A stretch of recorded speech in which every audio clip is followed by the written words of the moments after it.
Salve, salve pessoal, tudo bom com vocês? Aqui quem fala é o Alan.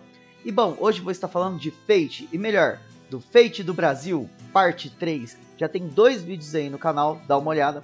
E com o lançamento do Fate Stranger Fake, eu falei, por que não? Porque esse novo Fate, que é um anime muito foda, recomendo, o tema dele é importar a Guerra do Santo Graal. Eles literalmente importaram a Guerra do Japão para os Estados Unidos. Aí eu pensei, porra, por que então não tem um Fate do Brasil? Ou melhor, um Fate no Brasil, com servos brasileiros? E tomei a liberdade de fazer esse vídeo. Vamos lá? Primeiro de tudo, nos outros vídeos eu abordei as outras classes de servos. São elas Rider, Caster, Lancer, Archer, Saber, Berserk e essas. Principalmente as 7 classes originais e, de bônus, a classe Ruler e Avenger. Agora eu vou estar abordando aqui na imagem essas outras 5 classes novas que sobraram: Voyager, Pretender, Alter Ego, Foreigner e Moncaster. Essas são as 5 novas classes que vão ser exploradas nesse vídeo. Vamos começar com a classe Voyage. Mas antes, vocês devem ter reparado que eu não falei da classe Beast, pois ela tem um carinho todo especial, já que é a classe nova que eu mais gostei. Então, eu vou fazer uma dedicatória praticamente inteira para ela. E assim, vou dar mais atenção à classe Beast, que é a classe das bestas, a classe dos monstros e animais, seres esses que são monstros ou se tornaram monstros, bestas animalescas que têm poderes de destruir o planeta inteiro. Essa é a classe das bestas, a classe Beast. Vou estar acrescentando aqui os novos tipos de classe, porque as 7 classes originais ganharam uma evolução, que são os Gran Servos, ou seja, agora temos o Gran Saber, Gran Lancer e por aí vai. Mas aqui eu vou estar acrescentando o Gran Caster. Voyage, a classe dos navegadores, exploradores e viajantes. A classe que tem como a liberdade seu símbolo maior. A classe que representa como se fossem caravelas e navios antigos, onde a liberdade dos ventos é o seu símbolo. A classe dos navegadores, os Voyagers. O primeiro servo do Brasil na classe Voyage vai ser Pedro Alves Cabral, o grande navegador descobridor do Brasil. Pedro Alves Cabral literalmente é o significado da classe Voyage, o navegador e explorador. O descobridor do Brasil é literalmente a personificação da classe Voyage, nosso grande navegador e explorador português. Pedro Alves Cabral foi um fidalgo, comandante militar, navegador e explorador português. Acreditado como descobridor do Brasil, realizou significativas explorações da costa nordeste da América do Sul, reivindicando para Portugal. De família nobre, colocado na província interior, recebeu boa educação e formal. Foi nomeado para chefiar uma expedição à Índia em 1500, seguindo a rota recém-inaugurada por Vasco da Gama, contornando a África. O objetivo dessa empreitada era retornar com especiarias valiosas e estabelecer relações comerciais com a Índia. Contudo, o monopólio sobre o comércio dessas especiarias então nas mãos dos comércios árabes, turcos e italianos. Sua frota de 13 navios afastou-se bastante da costa africana. Essas desventuras, talvez intencionais, ele desembarcou no que inicialmente tratou-se de uma grande ilha, a qual deu o nome de Vera Cruz. E, graças a essas grandes navegações e desvio de rotas, ele então descobriu o que hoje é o Brasil. Graças a eles, a nossa terra existe. Então, ele é um dos servos mais importantes do Brasil, tido uma figura das mais importantes do nosso país. Este é Pedro Alves Cabral, o descobridor do Brasil, o nosso navegador Voyager. Voyage, Voyage. O segundo servo da classe Voyage do Brasil será Princesa Isabel, libertadora dos escravos brasileiros. Princesa Isabel foi a herdeira do trono brasileiro, filha de Dom Pedro II, e ficou famosa por ter sido a responsável por assinar a Lei Áurea em 13 de maio de 1888, que aboliu a escravidão do Brasil. Além de ter atuado como regente do Império em várias ocasiões, ela foi a última princesa imperial e após a proclamação da República viveu no exílio na França, onde faleceu. Em sua educação, Princesa Isabel aprendeu latim, italiano, francês, inglês, alemão, além de química, física, economia política, astronomia, matemática, geologia, botânica, retórica, ciências naturais e geografia e história. Ou seja, ela era uma mulher muito formada, muito preparada, muito guerreira e garrida, uma típica brasileira, e tinha conhecimento para liderar a nação como a imperatriz do Brasil. Ponto muito importante sobre ela é que ela viajou o Brasil inteiro. Numa dessas viagens, no entanto, ela era muito infeliz no quesito maternidade, pois ela não podia ter filhos. Já tinha perdido 2 filhos. Sendo uma mulher muito preparada e inteligente, ela era, no entanto, infeliz no quesito maternidade, pois ela não podia ter filhos. Ela já tinha perdido 2 filhos, até que ela teve uma esperança. Ela ouviu dizer que existia uma santa milagrosa que já tinha realizado vários milagres pelo Brasil. Essa santa se chama Nossa Senhora de Aparecida, a padroeira do Brasil. Princesa Isabel então viajou até Aparecida do Norte e foi até a capela de Nossa Senhora e falou: "Se tu é tão poderosa, me concedas filhos." Depois disso, a princesa teve 3 filhos e assim continuou a dinastia da família imperial brasileira. Como a promessa de devoção, Princesa Isabel coroou a santa tirando um pedaço de sua própria coroa e fez então um manto cavejado de diamantes para Nossa Senhora. E com isso, ela ali disse: "A partir de hoje você é a padroeira do Brasil." E concedeu então o título de padroeira do Brasil para Nossa Senhora. E importante dizer, vale ressaltar, que era para ser um santo português que ia ser o padroeiro do Brasil, mas graças a esse milagre e a Princesa Isabel que concedeu esse título, Nossa Senhora, que de fato foi a padroeira do Brasil, muito merecido, muito legal. E é bacana que a Princesa Isabel, ela viajou o Brasil inteiro, ela conheceu cada estado, ela fez questão de conhecer o povo mesmo, como uma verdadeira imperatriz, uma verdadeira rainha. E é bacana esse ponto, o ato simbólico de Princesa Isabel de fazer uma peregrinação à Basílica de Aparecida é o que torna ela uma voyager, pois você sabe o que é uma peregrinação? Uma peregrinação é basicamente uma viagem de fé, um voto de fé, de devoção e dedicação, que requer esforço e garra e espírito e uma fé inabalável. E por isso ela foi classificada aqui como uma voyager, uma viajante, pois ela viajou até Nossa Senhora para conseguir ser concedido o seu desejo de ser mãe. Que ela viajou para Nossa Senhora Aparecida e foi aí que ela encontrou o seu intuito de ser mãe e homenageou a nossa grande santa. Então são 2 mulheres super importantes, as mulheres mais importantes do Brasil. Essa é a Princesa Isabel. O ato dela homenagear a nossa mãe, Nossa Senhora. Sim, Nossa Senhora é a mãe do Brasil, a padroeira do Brasil. É a mãe de Jesus Cristo, é a mãe de Deus, é a Nossa Senhora. Muito obrigado, Nossa Senhora. Salve Rainha, salve Nossa Senhora, minha santa. Sou muito devoto, Senhora. E é isso, Princesa Isabel, a voyager do Brasil. Vamos agora na grande classe, Caster, os Grand Casters. A classe dos seres milagrosos, praticamente seres da magia, que a sua magia é tão grande, tão poderosa que faz os milagres. Também dos escritores, dos estudiosos, dos literatores, dos filósofos, daqueles que mexeram com a literatura, criaram livros que mudaram a humanidade e principalmente de seres mágicos e magos que criaram manuscritos e grimórios que mudaram o sentimento e o conceito da humanidade, criaram ideias e conceitos que transcenderam a matéria e até mesmo a humanidade.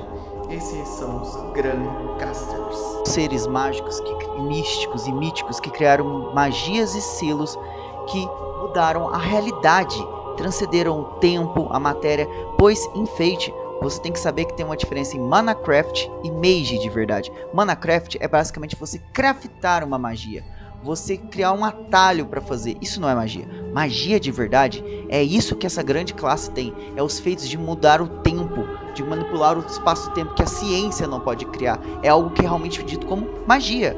Você controlar, parar o tempo, viajar no tempo, são grandes feitos que só pode ser dito como ou magia ou milagre. Esses são os Grand Casters. O primeiro servo da classe Grand Caster do Brasil será Nossa Senhora Aparecida, a padroeira do Brasil. Nossa Senhora da Conceição de Aparecida, a padroeira do Brasil, é uma das invocações mais famosas da Virgem Maria. Celebrada em 12 de outubro, a pequena imagem de terracote, encontrada em 2 partes, corpo e cabeça, por pescadores no Rio Paraíba, do Sul, 1717, é o símbolo de fé e proteção, venerada na Basílica de Aparecida, São Paulo. Na aparência histórica, a imagem de 36 centímetros, de cor negra, foi encontrada por pescadores João Alves, Felipe de Pedrosos e Domingos Garcias, simbolizando a união e a fé. A cor acanelada é fruto da exposição ao tempo e ao fumo das velas. A padroeira do Brasil. Como já dito na outra classe com a Princesa Isabel, a nossa imperatriz, a nomeou padroeira do Brasil e foi reforçada e proclamada rainha padroeira oficialmente depois, em 16 de junho de 1930, pelo Papa Pio XVIII, reforçando sua importância à liturgia e jurídica. Significado e devoção. Considerada a intercessora dos necessitados, milagres são atribuídos a ela desde o século XVIII. Em 1904, a imagem foi coroada com a coroa de ouro e manto azul pela Princesa Isabel. Santuário Nacional, localizado em Aparecida do Norte, em São Paulo. É o maior santuário marinho das Américas e um dos maiores pontos de peregrinação do mundo. E detalhe, lá tem tantas histórias lindas e belas de milagres que esse santuário tem uma sala, que é a Sala dos Milagres, recheado de milagres, provando como ela é milagrosa e como ela é poderosa, merecendo a saga Grandcaster, pois os seus milagres é como se fosse magia, fazendo pessoas que sofreram um acidente melhorarem, pessoas que não poderiam ter filhos, pessoas que perderam o movimento dos braços, das pernas, voltarem a andar ou recuperar os movimentos, todo tipo de milagre, sério, um dia vão lá, mesmo se você não é católico, assim como eu tenho devoção da minha mãezinha, Nossa Senhora, vá lá conhecer, é emocionante, espiritualmente é lindo. Você vai ver histórias e os milagres e as vidas que ela mudou e salvou. Essa é Nossa Senhora, a padroeira do Brasil e uma Grandcaster. Uma classe de servos do Brasil será a classe Pretender. A classe de heróis que alcançaram os status lendários fingindo ser outra pessoa ou uma outra identidade. Para resumir, seria como se fosse o Batman. De dia é Bruce Wayne, de noite é o Batman. Um outro ser, uma outra personalidade, uma outra pessoa. Um herói lendário que vigia as noites e protege com seus grandes feitos como vigilante noturno. Então, essa é a classe Pretender. São seres aqueles que enganam até mesmo a alma, pois eles se tornam outra pessoa de corpo e alma, se tornam outra personalidade. E é isso que é o Pretender. O primeiro servo da classe Pretender do Brasil será Silvio Santos, o maior comunicador e apresentador da televisão brasileira e do Brasil. Silvio Santos, o nome artístico de Senhor Abravanel. Sim, Senhor, pois ele vem de uma família nobre, que seria praticamente conhecido como Dom, mas como aqui não tinha Dom, então ficou Senhor, o sobrenome dessa família. Foi um apresentador de televisão, empresário, produtor, radialista e cantor brasileiro, conhecido como o rei da televisão brasileira, além de ser amplamente reconhecido como a maior referência na história da comunicação do país. Este era Silvio Santos. Iniciou sua carreira de comunicador na rádio, posteriormente chegando à televisão e fundando uma das primeiras televisões da época, a TVS, onde consagrou como uma figura central na cultura popular e entretenimento brasileiro, por mais de 6 décadas. Isso é muita coisa, gente. Esse cara fez a história do Brasil e vivenciou a história do Brasil, conquistando o carinho do público e a expansão de seus negócios através da fundação do grupo Silvio Santos. Ao longo de sua vida, Silvio também esteve envolvido em outras áreas como música e a política. Nascido no bairro da Lapa, na região central do Rio de Janeiro, que até então era a capital do Brasil, que posteriormente foi ser o Distrito Federal. Ele é filho primogênito de um casal de imigrantes judeus sefaradistas, vindo em 1924, para o Brasil. Bertor Abravanel e Rebeca Caro, trabalhando como camelô, vendedor e também na rádio. Silvio Santos estreou na televisão no início da década de 1960, ou seja, nos anos 60, como apresentador do Vamos Brincar de Forca, exibido pela TV Paulista, que posteriormente se tornou o programa do Silvio Santos. Programa Tentação, rodando o peão na alegria, o peão da casa própria rodando. Essa história de camelô é muito legal, que todo brasileiro tem que imitar o Silvio Santos e conhece essa história, pois basicamente todo mundo sabe que ele começou como um camelô, um vendedor de rua, um vendedor ambulante que vendia canetas e de tudo que puder, e depois ele vendia passeios para turistas e pessoas, e ele era tão bom em comunicação que todo mundo falava: você devia virar radialista, que até então virou e se tornou então o maior apresentador da história do Brasil. O cara era tão comunicador que ele tinha lábia para pôr qualquer um literalmente no chapéu. Silvio Santos era uma lenda.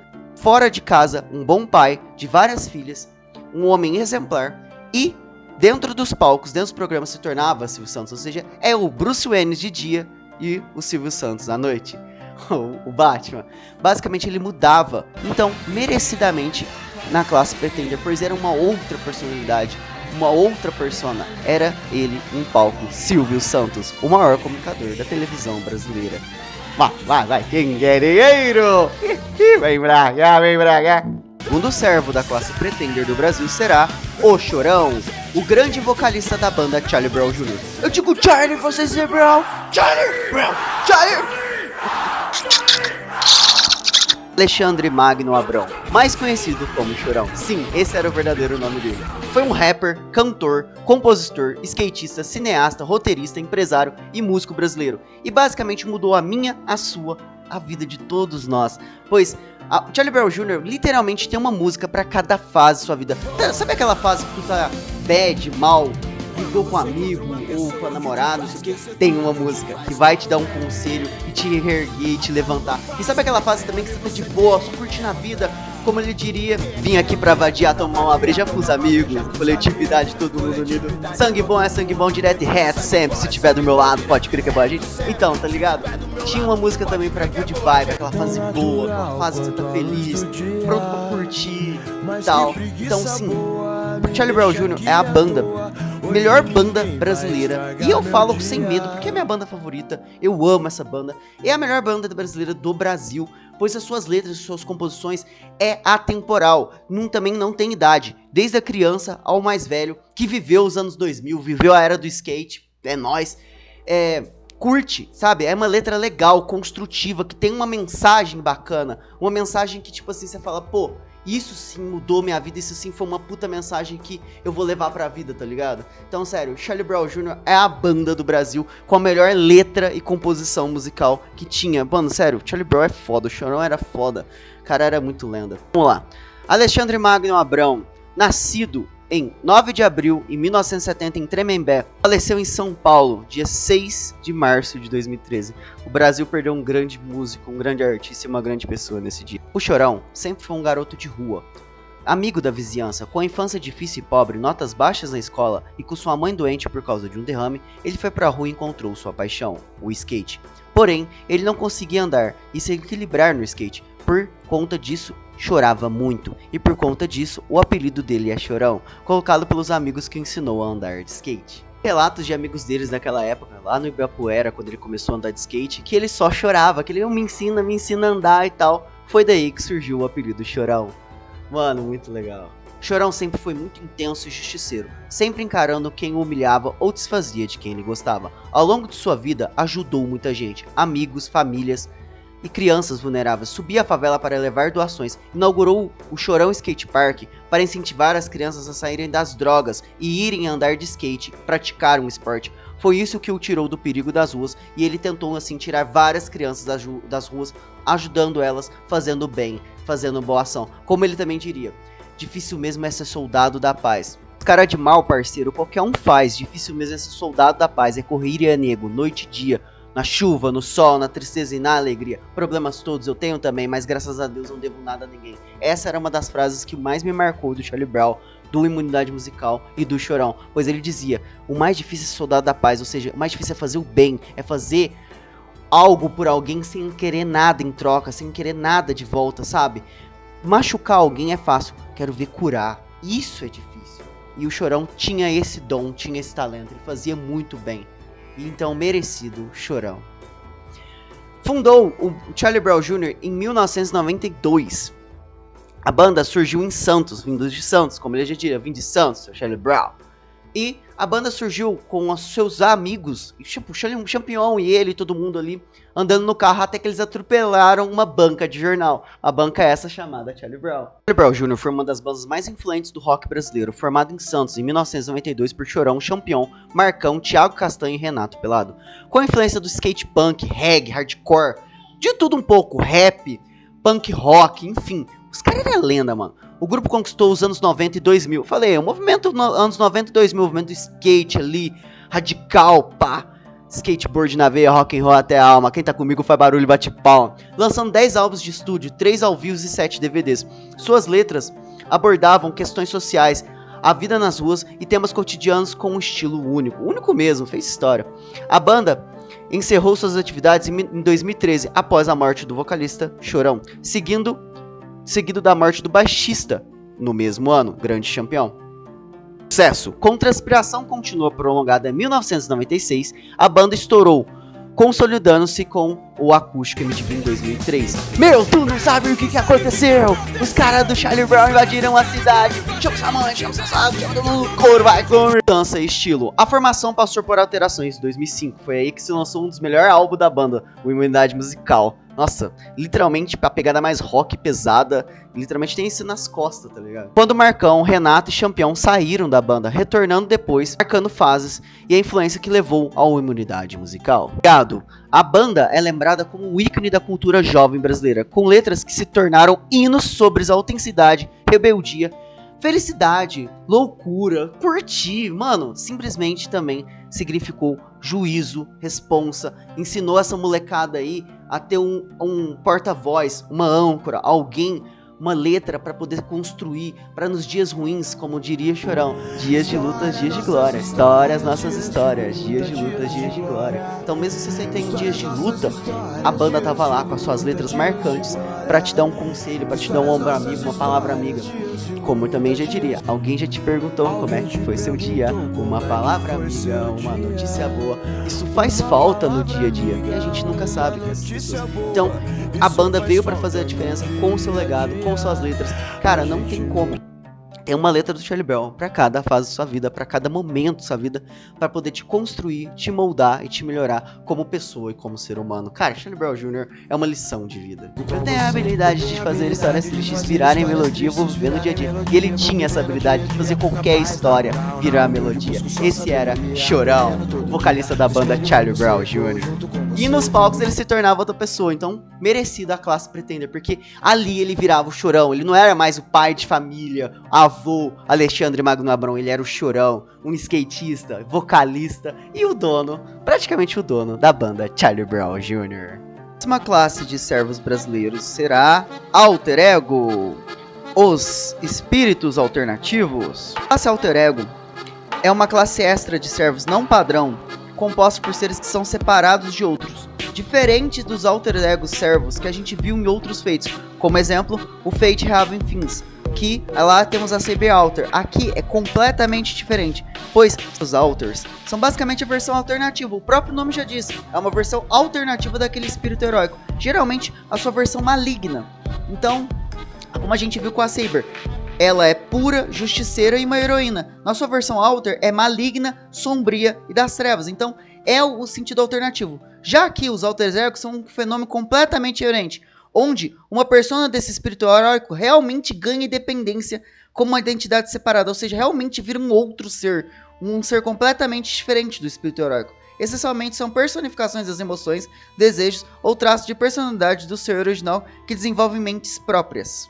Já dito anteriormente no exemplo, a Arthura Pendragon é a mesma pessoa que a Arthura Pendragon Alter. A Alter dela é só uma versão alternativa, enquanto a Bibi e a Passion Lip são indivíduos únicos, ou seja, no caso aqui o Servus Alter Ego realmente é um outro ser, é como se você fizesse um clone diferente daquele espírito heróico e ele se torna de fato outra pessoa. Essa é a classe Alter Ego.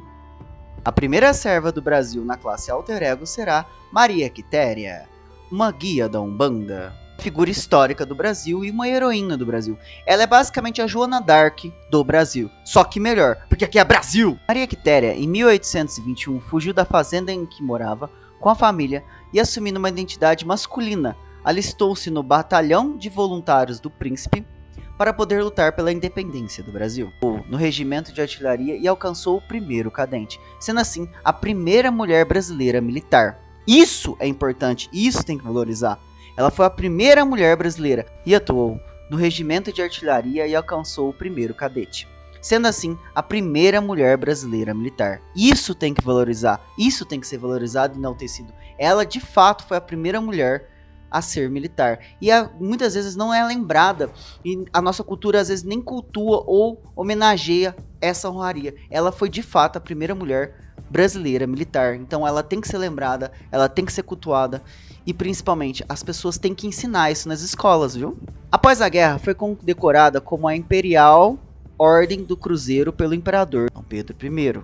Anos depois, Maria Quitéria se manifesta em terreiros de Umbanda e é cultuado como uma poderosa pombagira, conhecida por sua força, coragem e habilidade de lidar com as questões complexas. libertação de amarras emocionais e sociais, além de trabalhar na proteção e na quebra de demandas. Ela é reconhecida como uma falange de espíritos que trabalham na linha das almas, sempre fazendo justiça e libertação tanto em vida como após a morte. Essa é Maria Quitéria. E por que ela foi escolhida na classe Alter Ego? Vocês viram que em vida ela tinha praticamente uma honraria de guerreira. Em vida ela seria basicamente um Saber ou até mesmo uma Ruler, mas mais especificamente um Saber, pois era uma cavaleira, uma militar, uma soldada honrosa, corajosa e forte.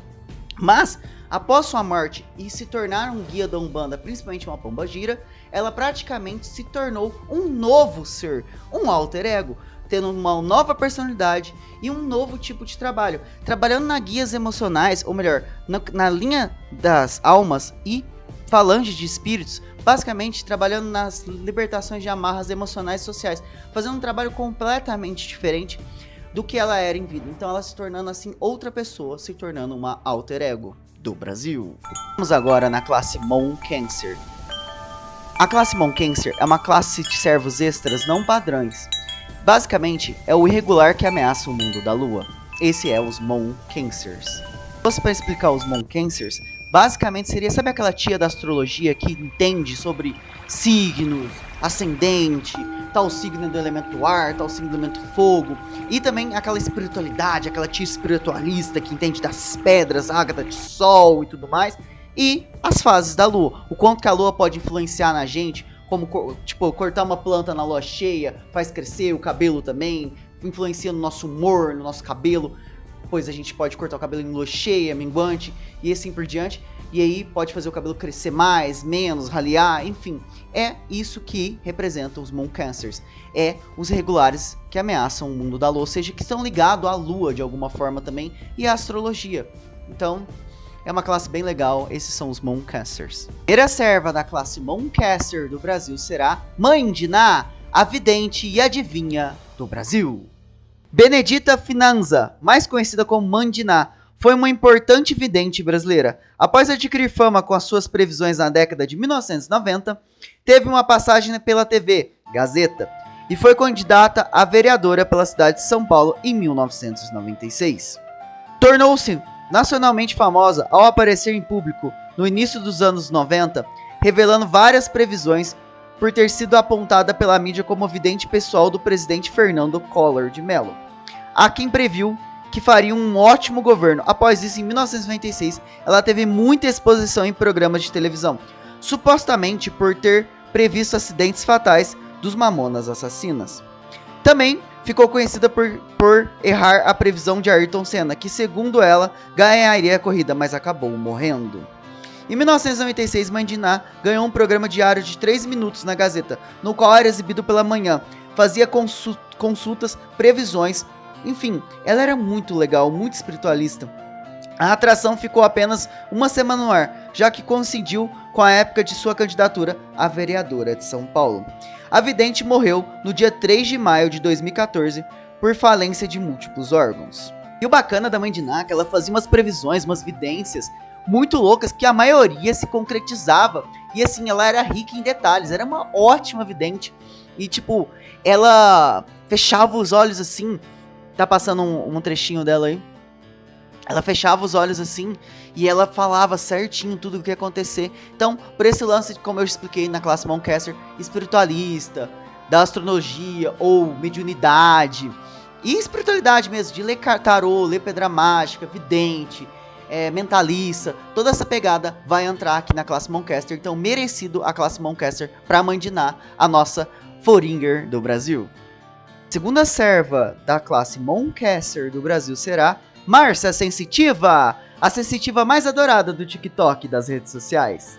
Márcia Fernandes, também conhecida como Márcia Sensitiva, ou mais recente como Sensi Márcia, é uma clarividente, sensitiva, numeróloga, médium, astróloga, mestre de reiki, apresentadora de televisão, palestrante e escritora brasileira, conhecida por suas participações em programas de TV brasileiro desde a década de 90 e em canais do YouTube desde os anos 2000. Desde 2002, Márcia apresenta o programa Algo a Mais, na rádio Vibe Mundial, que transmite para a região metropolitana de São Paulo. É comentarista no programa de televisão Vou Te Contar, da Rede TV. O bacana da Márcia é que ela ensina pra você uma grande lição. Para de ficar jogando a culpa só no seu signo. Você não é uma pessoa chata por causa do seu signo, do seu ascendente que tá em Marte ou em Júpiter. Você só é chata mesmo. E isso é muito legal, que ela ganhou as redes sociais com uma repercussão gigante, viralizou basicamente, por essa sinceridade e jeito extrovertido de falar. Ela é muito legal, sério, eu sou fã dela, eu sigo ela. Então a Márcia Sensitiva também dá várias aulas sobre astrologia, numerologia, como eu já disse, signos, que é uma das suas especialidades. Ela fala sobre mediunidade, que é uma coisa que eu acho que o Brasil precisa quebrar um pouco desse tabu, desses preconceitos com mediunidade e tal. Um pouquinho desse lado leigo do brasileiro, que estão desmistificando crenças populares. Porque as pessoas hoje em dia acham que todo mundo que mexe com espiritualidade, mediunidade, é do mal. Entendeu? Não é assim, entende? É bacana que o jeito dela, assim, legal e bem comunicativa, tá conseguindo alcançar os jovens e várias gerações para entender que às vezes entender um pouquinho de espiritualidade e mediunidade faz bem pro corpo e pra mente. Aos 12 anos, já havia completado seus estudos sobre o Evangelho segundo o Espiritismo, e aos 15 anos já incorporava o espírito de Beneza de Menezes e dava consultas espirituais. Até hoje, Márcia considera Bezerra de Menezes como seu guia espiritual. Também revelou ser devota de Nossa Senhora de Fátima. Sua mãe faleceu em 2018 e a médium previu o falecimento dela 15 minutos antes, o que a deixou muito abalada. O mesmo aconteceu ao prever a morte de sua irmã em 2015.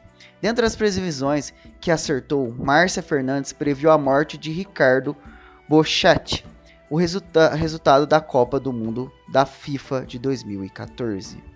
O legal da Márcia Sensitiva, como eu já tava falando pra vocês, ela é muito extrovertida, muito engraçada mesmo. E esse jeitão dela, assim, de ser sincera, e rasgar o verbo e falar, ó, você só é chata, para de pôr a culpa em signos, para de ficar botando a culpa que, eu tava em guerra astral no meu mapa astral, por isso que eu fui mal educada e grossa com você. Não, você só é mal educada e grossa mesmo. Isso ganhou muito repercussão, ela viralizou. Sério, sou muito fã dela, o trabalho dela é muito legal e essa é a Márcia Sensitiva. Conhecida pelos seus memes e pelo seu jeito despojado e realista e engraçado de falar, Márcia Sensitiva dá dicas de como prosperar na vida, no amor e como afastar obsessores do seu trabalho e de sua vida, sendo sempre sincera com as pessoas. Esse é o mais legal dela e o mais marcante dela. Essa é a Moncaster do Brasil, Márcia Sensitiva. A próxima classe de servos brasileiros será Foringers, os estrangeiros, os extraterrestres, seres e entidades que estão além das compreensões humanas e dos limites da humanidade.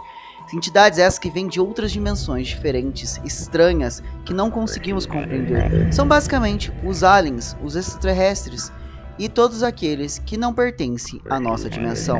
São eles os Foringer. O primeiro servo da classe Foringer do Brasil será ET Bilu. Busquem sabedoria. ET Bilu é um suposto ser extraterrestre que ganhou fama no Brasil em 2010 após reportagem da Record no programa do Gugu, exibindo contatos com ele em Corguinho, Mato Grosso do Sul.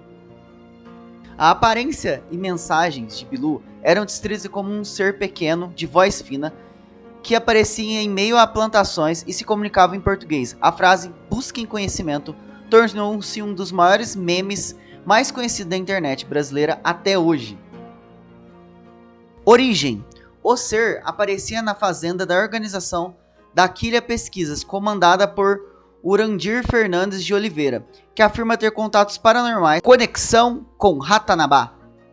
A figura de ET Bilu está associada à teoria de uma suposta civilização antiga avançada chamada Ratanabá, que teria sido fundada por extraterrestres na Amazônia. Este é Foringer ET Bilu. Como eu disse, a classe Foringer são a classe dos estrangeiros, os extraterrestres, aqueles seres ETs, ou, como o nome já diz, extraterrestres, que vieram de outro mundo. E ele é perfeito, é uma figura muito histórica, assim, fez muita fama, todo mundo no Brasil conhece, tanto o meme quanto a frase "busquem sabedoria" do nosso grande ET Bilu. O segundo servo da classe Foringer do Brasil será ET de Varginha.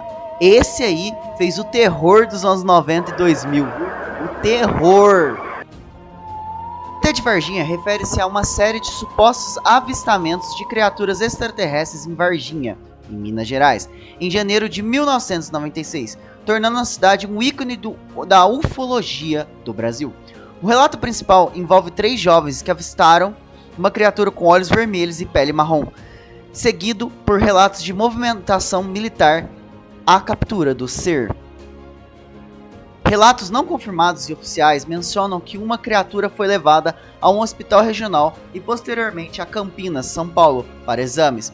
Inquéritos oficiais das Forças Armadas concluíram anos depois que o caso foi fruto de enganos, boatos e que a criatura descrita poderia ser uma pessoa com deficiência, ou seja, física mental da região. O impacto em Varginha foi tão grande que criou-se um turismo ufológico e virou a cidade do ET. A cidade possui monumentos, pontos de ônibus, que são naves espaciais e esculturas temáticas. Praticamente virou a cidade do ET, virou quase que assim, um ponto turístico mesmo. Tem várias construções, decorações, enfim. Cara, virou assim, o bop da cidade. O point da cidade. Apesar do inquérito oficial, a história consolidou Varginha como um dos casos ufológicos mais famosos do Brasil. E cara, perpetuou na mídia brasileira anos. Eu lembro que foi dos anos 90 aos anos 2000, tipo até 2010. Também o Gugu, o Ratinho. Cara, todos esses canais de televisão antigo, sensacionalista, que adorava fazer aqueles programas. O próximo fim de semana a gente conta mais. Não, nem nesse não, o próximo domingo. E aí eles iam cozinhando o galo, tá ligado? Então assim, o ET de Varginha é quase que cultura nacional, tem que ser tombado. Porque fez a infância de todo mundo nos anos 90 e 2000 e virou história até hoje. E esse é o caso do extraterrestre, o estrangeiro Foringer ET de Varginha do Brasil. Entramos agora na classe Beast do Brasil, a classe das bestas mesmo, os monstros, os animais, seres esses que matam sem um pingo de remorso e podem destruir a humanidade. São basicamente calamidades, terrores que assolam a humanidade, são monstros que todo mundo tem. Você vê aquele medo do monstro que pode estar no escuro? Então, esta é a classe Beast do Brasil. Medo primordial que todo ser humano tem do monstro. Simplesmente o arquétipo do monstro. Aquele monstro que pode estar na espreita, no escuro, do desconhecido. É isso que representa a classe Beast do Brasil. O servo da classe Beast do Brasil será Capelobo, o lobisomem indígena, dito como a criatura lendária do folclore amazônico. Basicamente, ele é uma mistura de lobo com tamanduá-bandeira. Este é Capelobo, um monstro. O Capelobo é uma criatura lendária do folclore amazônico, comum no Pará e Maranhão. Descrito como um monstro peludo, veloz, híbrido com um corpo humanoide e cabeça de tamanduá ou anta. Conhecido como lobisomem indígena. Tem o umbigo como o único ponto fraco, alimenta-se de sangue e cérebros e assombra as matas e acampamentos à noite. Uma lenda do folclore que diz que nas matas do Maranhão existe um bicho veloz, com cabeça de tamanduá e corpo de lobisomem. Ele é peludo, tem garras afiadas e grandes e pode comer o seu cérebro. Assim como a língua de um tamanduá entra em um formigueiro, caçando as formigas lá no fundo, ele consegue introduzir a sua língua e chupar o seu cérebro. Um índio timbira andando nas matas da Piramdá chegou a ver um desses animais que dão gritos medonhos e deixam um rastro de morte, fedor e sangue. Esse rastro é redondo. O misterioso animal tem um corpo de homem, mas coberto por pelos longos, a cabeça igual a de um tamanduá-bandeira e o casco como o fundo de uma garrafa. Quando encontra um ser humano, o abraça forte, espremendo o crânio na região mais alta, introduzindo a ponta do focinho no orifício e absorvendo toda a massa cefálica com a sua língua, ou seja, o suga miolo. Disse o índio Sr. Forais Abreu na Terra das Palmeiras de 1931. E eu coloquei ele aqui pois ele é o nosso folclore. Ele representa o nosso folclore e nossas mitologias, pois eu vejo que no Brasil a gente respeita muito o folclore dos outros países, folclore dos outros, dá muito prestígio pra lenda e folclore de outros países, de outros lugares, do Japão, que eu sei, a galera que curte anime aí, que é o caso de Fate, vê muito folclore de lá, mas não representa o daqui, não vê o daqui, não prestigia o daqui. Então, sério, merece ser lembrado, é o nosso folclore. Eu coloquei ele, pois ele ama cérebros, ele vai matar qualquer um devorador cérebros. E ele é um monstro irracional que simplesmente mata por matar, para poder comer, se alimentar. É um monstro que todos temem, que tá ali assolando na escuridão da mata, passando medo. Qual que é a calamidade aqui? O medo. O medo é algo primordial, tá? Assola a humanidade desde os primórdios da humanidade. Então, ele representa isso, um monstro, aquele medo do arquétipo do monstro, algo cruel, que não tem conversa, não tem diálogo, não tem discurso, não tem como você convencer ele a não te matar. Ele vai te matar quando achar, ele vai sugar seu cérebro, ele é um monstro, ele é irracional, ele é uma besta. E então, merecido a classe bicho do Brasil, o Capelobo. Por isso eu fiz questão de colocar aqui, porque é do nosso folclore, a gente tem que prestigiar e dar valor, porque a gente dá valor tanto no dos outros, mas não dá no da gente. Pô, gente, vamos valorizar o folclore brasileiro. Nosso folclore tem figuras legais como ele, aí, ó, o Capelobo, e várias outras figuras. Nosso folclore é muito legal e muito rico. Então, sério, vamos prestigiar o nosso folclore e parar de ficar prestigiando só o dos outros. Para explicar melhor, é uma guerra nova com as suas regras próprias, pegando base das outras servos, das outras classes e dos outros feitos, mas é uma guerra completamente nova com regras próprias estabelecidas no Brasil, que aqui as figuras das cartas é o que dá a personalidade para classe e o servo, ou seja, é basicamente no literal, porque essa é a guerra do Brasil, aqui é a flor da pele, aqui é um povo garrido, que vive o momento. Pode ver, qualquer outro povo, gringo, estrangeiro que vem pra cá, fala, vocês é um povo muito vivo, muito alegre, muito enérgico, sabe? Vocês têm vida. Eles falam que o resto do mundo é frio e a gente é quente. Então, eu fiz isso para as classes do Brasil representar como nós. O literal mesmo. É paixão? É paixão. A classe significa estrangeiro? Então é estrangeiro. Entendeu?